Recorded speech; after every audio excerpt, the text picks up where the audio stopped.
di ayat yang berikutnya. La taj'alu du'a'ar rasuli bainakum kadu'a'i ba'dikum ba'da. Dan jangan kamu menjadikan panggilan Rasul di antara kamu seperti panggilan sebahagian kamu kepada sebahagian yang lain. Panggilan Rasul. Ada dua makna di sini. Memanggil Rasul atau Rasul memanggil para sahabat. Sahabat memanggil Rasul atau Rasul memanggil para sahabat. Kalau sahabat memanggil Rasul, maka sahabat jangan memanggil Rasul seperti mereka memanggil teman-teman mereka. Apabila mereka memanggil teman mereka, mereka memanggil nama saja. Wahai Mu'adz, wahai Bilal. Tapi kepada Rasul mereka tak boleh begitu. Mereka mestilah menyebut wahai Nabiullah, wahai Rasulullah. Barulah mereka itu beradab kepada Rasul. Yang kedua, maknanya adalah Rasul memanggil mereka. Apabila Rasul memanggil mereka, maka sebagai beradab hendaklah segera menjawab panggilan Rasul. Apabila Rasul memanggil, umpamanya Rasul memanggil para sahabat untuk berkumpul di masjid umpamanya, maka mesti segera ke masjid. Jangan seperti boleh jadi apabila sesama para sahabat itu memanggil, maka boleh jadi lambat baru datang, atau mungkin juga tidak mengapa untuk tidak menjawab panggilan. Tetapi berbeda, jangan disamakan sahabat kita memanggil kita dengan Rasul memanggil kita. Dalam ayat ini pelajaran bagi para sahabat, wahai para sahabat, jangan kamu menyamakan sahabat-sahabatmu memanggil seperti Rasulullah memanggilmu. Apabila Rasulullah yang memanggilmu, maka segeralah kamu menjawab panggilan Rasul, karena ia adalah sebagai beradab kepada Rasul, dan itu adalah sebagai pembuktian keimanan kepada Allah dan Rasul. Ada satu lagi tafsiran, yaitu disebutkan juga dalam buku-buku tafsir, yaitu jangan kamu menjadikan doa ar-Rasul, kalau tadi panggilan, ada lagi tafsirannya adalah doa Rasul. Jangan kamu jadikan doa Rasul seperti doa sebahagian kamu atau sebahagian yang lain. Kalau disebut doa bermakna jangan sampai Rasul berdoa.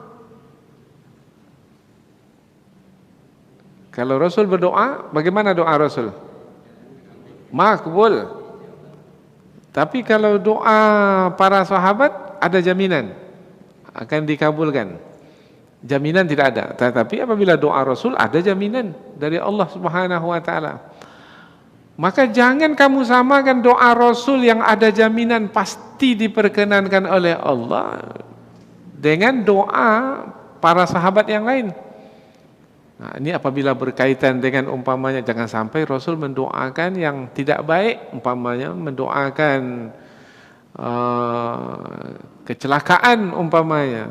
Jangan sampai Rasulullah mendoakan yang bisa membawa kepada bencana, kepada malapetaka. Maka jangan kamu menyamakan doa Rasul yang mustajab itu dengan doa sebahagian kamu atau sebahagian yang lain. Maka berhati-hati, jangan sampai Rasul mendoakanmu sehingga kamu menjadi celaka dan mendapat bencana.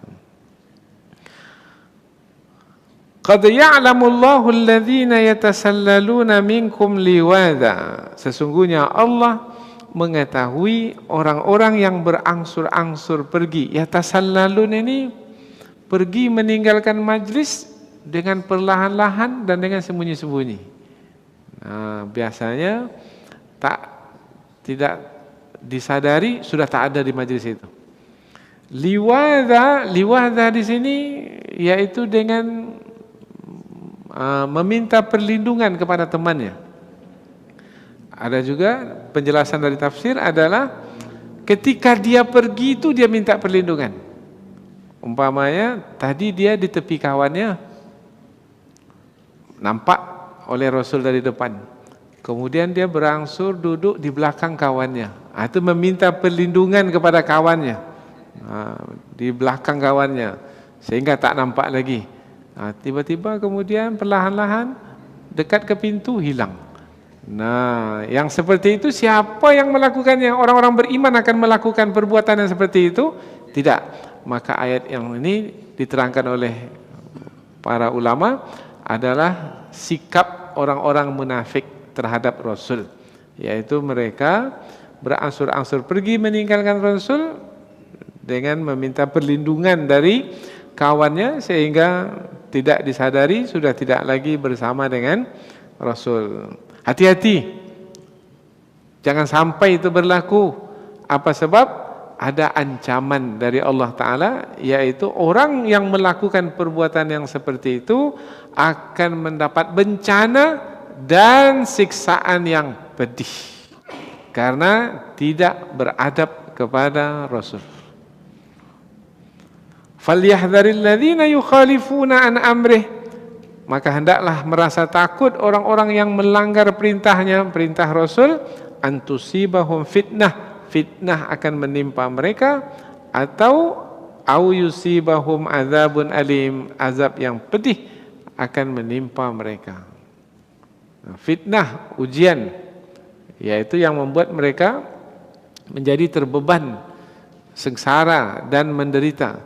Azab yang pedih yang membuat mereka akan merasakan kesusahannya, kepedihannya, kesengsaraannya.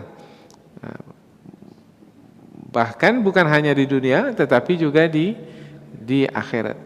Karena balasan yang diterima itu bukan hanya balasan yang di dunia, tetapi juga balasan yang di akhirat, kecuali apabila mereka bertaubat, kemudian mereka memohon ampun kepada Allah, kemudian Allah berikan pengampunan dan Allah terima taubat mereka, maka di akhirat terhindarlah dari siksaan yang pedih.